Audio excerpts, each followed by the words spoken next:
Kažu, bio si gazda Stojkoviću, gospodin Šovek, a sad si bankrot. Doveo te do prosjački štap, a on živi u dvorac i jede morski plodovi.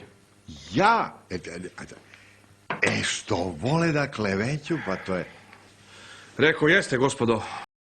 On je mene zavio u crno i drugi bi ga prodao za mnogo manje pare, ali tu ima jedan problem. A koje pare? 200.000. Rekao, gospodo, problem je taj što sam ja čovek. 200.000 evra? Da. Rekao, jeste on mene zavio u crno, ali ja sam čovek i ja ne prodavam svoje rođaci. Jesi čovek rođao. Jesi čovek rođao. Rođo, bre, ti si čovek rođao sa veliko Ć. Rekao, gospodo, mi smo rođaci i ja ne mogu tek tako. Rođaci! Nego šta nego rođaci? Rođaci! Da. Nego šta nego rođaci? A oni meni kažu... Šta kažu?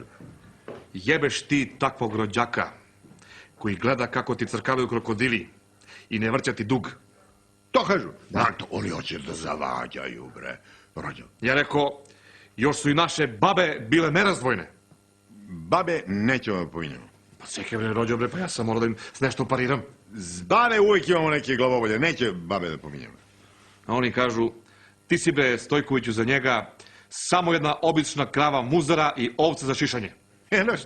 Što vole da zavađaju. Čekaj bre, pa si tako rekao?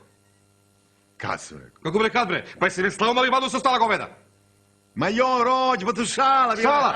Si rekao da je moja slika na svaku konzervu od goveđi gulaš? Pa šta je no rođe, pa šta pa ti si za mene kažu da se ja đubreno opojeno. Jezupštani ljudi. Da je moj tatko Stanimir krao tvoji pilići? Rođa. Da je moja baba išla sa bugarske oficiri? Prđo, opet ti skup. I to u okupaciju, rođo?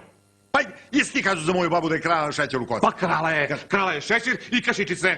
Ona se posluži za slatko i kašikicu u džep. A jesi ti kažu za mene da mi se napiješ krvi i to crne krvi, rođo? A što? Jesu ne ljudi? Pa šta to se događa u familiju, rođo? Familija ćanska, pa se posvađaju. Ali kad je stani pani, svi smo ko jedan. Šojću. Rođo, ja sam znao da si ti karakter, rođo. I da ćeš ti da kažeš ne. Šta će mi ti 200.000? Rekao sam, razmislit ću. A? Kako je lepo biti glup. O, kako je lepo biti glup.